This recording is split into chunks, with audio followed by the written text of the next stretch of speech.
ये passage solve करने की प्रैक्टिस है। इसको हम लोग, ये शाल चैप्टर का पैसेज है। अब इसके अंदर पुढे वाईला विश्वकोशाचा अध्यक्ष म्हणून यहाँ से स्टार्ट हुआ है, शालीन बनू लागलो आहे। अब इसमें सबसे पहले पैसेज के अंदर एक बात आप लोग ध्यान में रख लो कि पैसेज के अंदर 6 टाइप के क्वेश्चन आपको आते हैं। सबसे पहला आकृति पूर्ण करा, दूसरा कारणे लिहा, तीसरा चौकट पूर्ण करा, पांचवा कोणते लिहा, छठा है का ते लिहा, सातवां है एका वाक्यात उत्तरे लिहा, और उसके बाद आता है आपको वैशिष्ट्य लिहा, और आता है ओघ तख्ता पूर्ण करा। ऐसे 9 टाइप के जो है क्वेश्चंस आपको पैसेज में देखने के लिए मिलेंगे। अब इसमें सबसे पहला है वैशिष्ट्य लिहा। क्वेश्चन है, फर्स्ट क्वेश्चन, कृष्णा नदीचा प्रवाह। अब अपने को देखना है कृष्णा नदी कहाँ पर लिखा हुआ है पैसेज के अंदर। प्रवाह का मतलब अगर अपने को नहीं समझ रहा है, लेकिन पैसेज सॉल्व करना है, अगर एग्जाम में मतलब नहीं समझ में आया तो हम लोग क्या पैसेज छोड़कर आ जाएंगे, वो क्वेश्चन छोड़कर? नहीं, हमको करना ही है। तो मैं उस लेवल पे उतर के बता रहा हूँ कि आप किस तरीके से, अगर आपको नहीं भी समझ रहा है तो किस तरीके से आप सॉल्व कर सकते हो। यहाँ पर अपने को देखना है कृष्णा नदी। सपोज मुझे पढ़ना नहीं आया, मुझे समझ में नहीं आया, लेकिन मुझे पैसेज सॉल्व करना है, तो यहाँ लिखा हुआ है, आप लोग देख सकते हैं, कृष्णा नदी खोलीच्या दक्षिणेकडील खिडक्या कृष्णा नदीच्या चिंचोड्या प्रवाहावर होत्या। अब आपने दक्षिणेकडील खिड़कियां लिख दिया ये अंडरलाइन के अंदर, तो आंसर रॉन्ग हो जाएगा। आपको क्या लिखना पड़ेगा?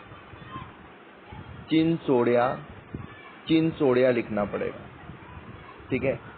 लेकिन अगर आप चिंचोड़िया नहीं लिख सकते हो तो कम से कम कृष्णा नदीच्या चिंचोड्या प्रवाहावर होत्या, इतना तो आंसर लिख कर आओ, ताकि आंसर वाला जो वर्ड है वो आपके आंसर में, सेंटेंस में आ जाए। दूसरा है टोपलीत ठेवलेले मूल।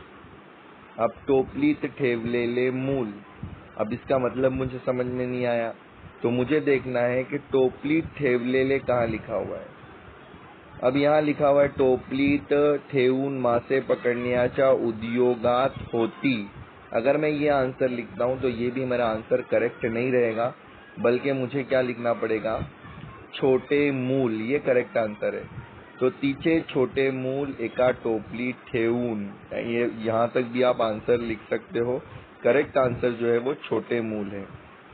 लेखकाने सूटकेस मधून काढलेली शाल। अब लेखकाने सूटकेस मधून, कहाँ पर? सूटकेस मधील, सूटकेस मधून कहाँ पर लिखा हुआ है वो देखना है। तो फर्स्ट, सेकंड, थर्ड, फोर्थ और फिफ्थ लाइन के अंदर मी सूटकेस मधील पुलकित शाल काढली, तो आंसर आपका क्या बन जाएगा? पुलकित शाल बन जाएगा। इस तरीके से आप आंसर लिख सकते हो। फिर उसके बाद फोर्थ क्वेश्चन है कविवर्य नारायण सुर्वे यांचे कार्यक्रम। कविवर्य नारायण सुर्वे यांचे कार्यक्रम। अब यहाँ से अपने को देखना है कि उनके कार्यक्रम कौन से थे।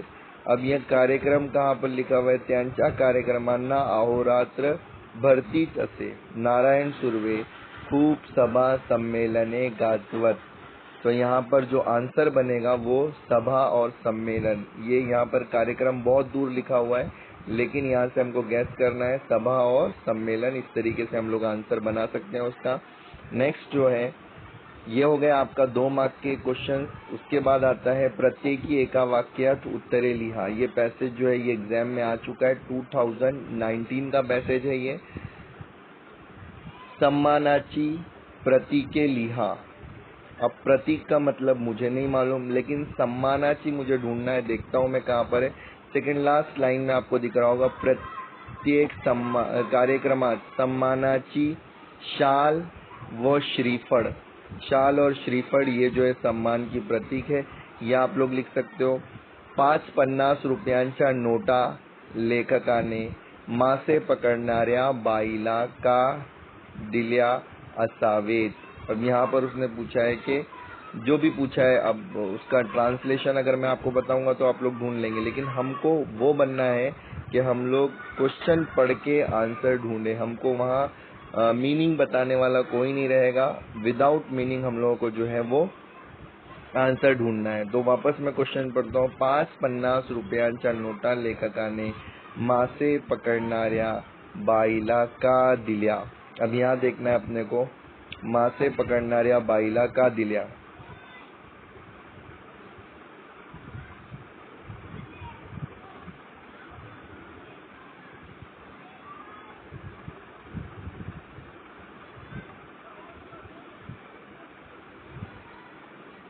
का दिल्या कारण ती बाई जी होती ती काय होती, गरीब होती। गरीब असल्या कारणाने तिला 50 रुपयांच्या नोटा दिल्या। इस तरीके से हम लोग इसका आंसर बना सकते हैं, क्योंकि वो गरीब थी इसलिए उसको मछली पकड़ने वाली बाई को जो है वो 50 रुपए के नोट्स उसने दे दिया।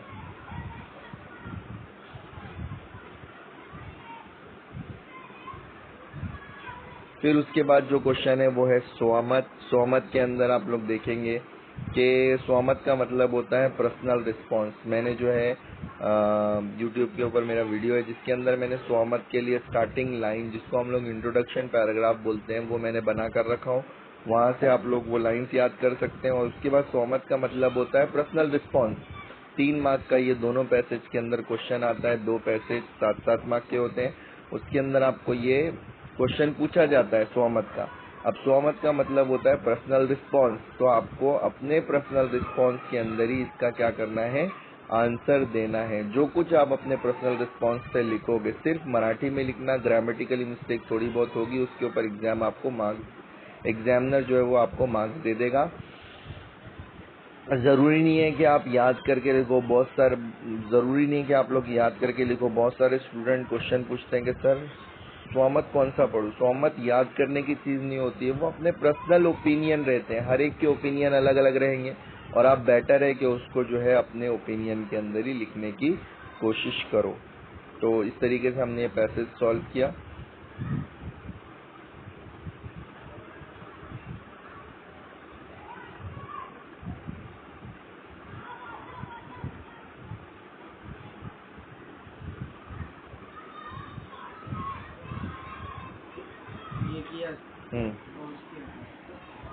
किए ये वाले क्या बोलते, वाघिणीचे पिल्ल्यांचे वैशिष्ट्य। 5 महिन्याचे पिल्ले और वयात लहान मूल जशी खेळकर असतात। और दूसरा क्वेश्चन है, वाघिणीचे पिल्लेचे खेळ। पाठलाग करणं, मारामारी करण, पाण्यात उड्या घेण।